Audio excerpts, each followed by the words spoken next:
इसलिए मैं जेल से निकलने के बाद सबसे पहले मैं उस भूमि को नमन करना चाहता हूँ, चूमना चाहता हूँ जिस भूमि ने दशरथ मांझी को जन्म दिया। उस पहाड़ को चूमना चाहता हूँ जिस पहाड़ ने भी दशरथ मांझी के हिम्मत और हौसला के आगे जो है रास्ता छोड़ दिया कि हाँ भाई दशरथ, तुम तोड़ दो मेरे सीने को और बीच से रास्ता बना दो और दिखा दो पूरी दुनिया को कि एक मांझी था जिसने छेनी हथौड़ी के दम पे पूरे पहाड़ को तोड़ के और रास्ता बना दिया। माइक कभी नहीं छोड़ूंगा, ये हाथ में इतना ताकत है कि ये माइक को कभी नहीं छोड़ेगा, माइक उठाया रहेगा, तो माइक को मैं नहीं छोड़ने वाला हूँ। यह है घर आप जाएंगे, माता जी से आप मुलाकात करेंगे करीबन 9 महीने बाद, एक प्रत्यक्ष रूप से सामने से बैठ के बातचीत होगी अच्छे से, तो क्या उनके लिए 2 शब्द क्या होगा? बस इतना बात जानिए कि दुनिया में माँ के जैसा कोई नहीं, बस इससे ज़्यादा मैं कुछ नहीं कहूँगा। अगर मेरी माँ नहीं होती तो आज मैं जेल से बाहर नहीं होता, आज मैं इस मुकाम पे नहीं होता। सबको जब तमिलनाडु लेके जाया गया तो तमिलनाडु में क्या कुछ हुआ वहाँ पर? क्योंकि मनीष कश्यप आप लोगों को कुछ दिनों के बाद देखने को मिल जाएगा, 1-2 साल इंतजार कीजिए, सब चीज़ जो है वेब सीरीज के माध्यम से देखने को मिल जाएगा। अली का जो है तबीयत खराब था, एम्स में इलाज चल रहा था, मैं जेल चला गया, उसके बाद से इलाज भी बंद हो गया उनका, फिर मैं निकला हूँ, मैं इलाज कराऊंगा उनका। नमस्कार, सस्टॉक देख रहे हैं आप और मैं हूँ आपके साथ आशुतोष उपाध्याय। मनीष कश्यप जो हैं आज बेऊर जेल से रिहा हो गए और रिहा होने के बाद हजारों की तादाद में जो समर्थक हैं उनको देखने पहुंचे थे। जब मैं कल ग्राउंड रिपोर्टिंग कर रहा था उस दरमियान लोगों ने ये कहा कि मनीष कश्यप का एक दीदार करना चाहते हैं।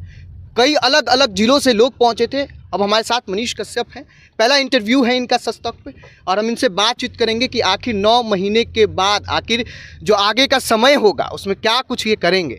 रहे वनवास काट कर आए हैं, लोग कह रहे वनवास रहा आपका, अब आगे का जो काम होगा बिहार वासियों के लिए, देशवासियों के लिए, वो कौन सा कार्य मनीष कश्यप एक दृढ़ संकल्प के साथ लेके चल रहे हैं? बिहार का डीएनए है और बिहार का डीएनए का मतलब यही है कि अपने आप को राज्य के लिए, देश के लिए, समाज के लिए न्यौछावर कर दो। और हम लोग जो है अपना राज्य का काम और देश का काम लगातार करते रहेंगे, पहले भी करता था और आगे भी करता रहूँगा। हमेशा लोग ये सोचते थे कि मनीष कश्यप को जब तमिलनाडु लेके जाया गया तो तमिलनाडु में क्या कुछ हुआ वहाँ पर, क्योंकि मनीष कश्यप आप लोगों को कुछ दिनों के बाद देखने को मिल जाएगा, 1-2 साल इंतजार कीजिए, सब चीज़ जो है वेब सीरीज के माध्यम से देखने को मिल जाएगा।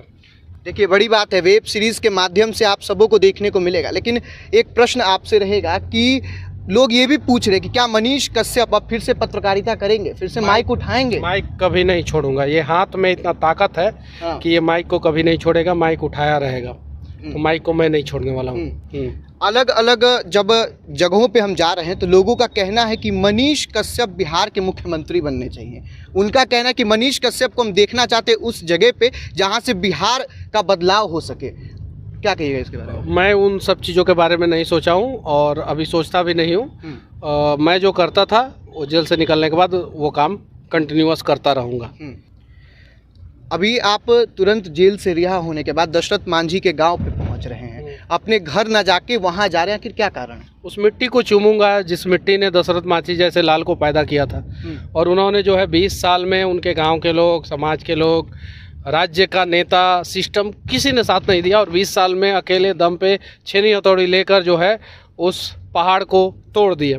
तो हम लोगों को उनसे बहुत कुछ सीखने को मिलता है कि जीवन में कितनी भी बाधाएं आ जाए आप उससे घबराओ मत, बस छेनी हथौड़ी लेकर भीड़ जाओ, चाहे कितना भी बड़ा समस्या रूपी पहाड़ जीवन में क्यों ना खड़ा हो जाए, एक ना एक दिन वो समस्या रूपी पहाड़ जरूर टूट जाएगा। इसलिए मैं जेल से निकलने के बाद सबसे पहले मैं उस भूमि को नमन करना चाहता हूँ, चूमना चाहता हूँ जिस भूमि ने दशरथ मांझी को जन्म दिया।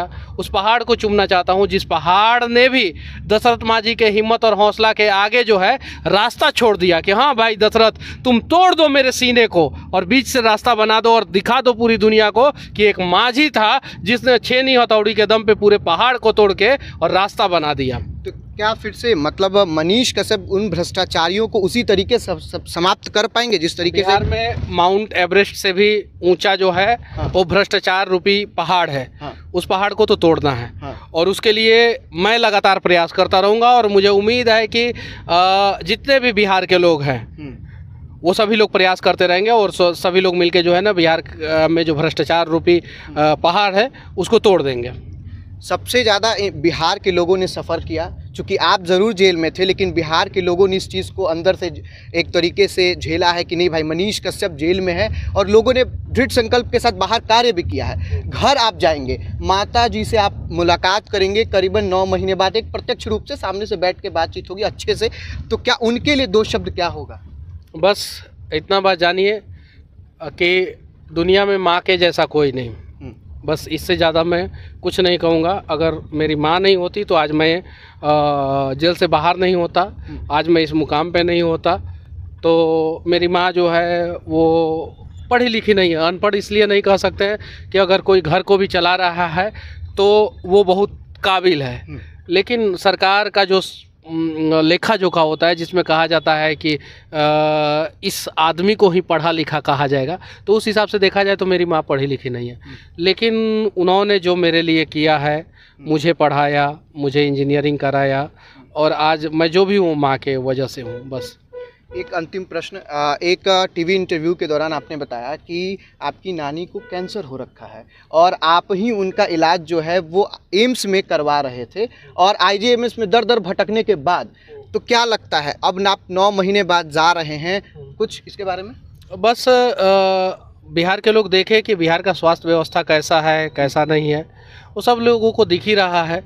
बस उसको बदलने के लिए सबको प्रयास करना होगा। मेरी नानी का तो जो है तबीयत ख़राब था, एम्स में इलाज चल रहा था, मैं जेल चला गया, उसके बाद से इलाज भी बंद हो गया उनका, फिर मैं निकला हूँ, मैं इलाज कराऊंगा उनका।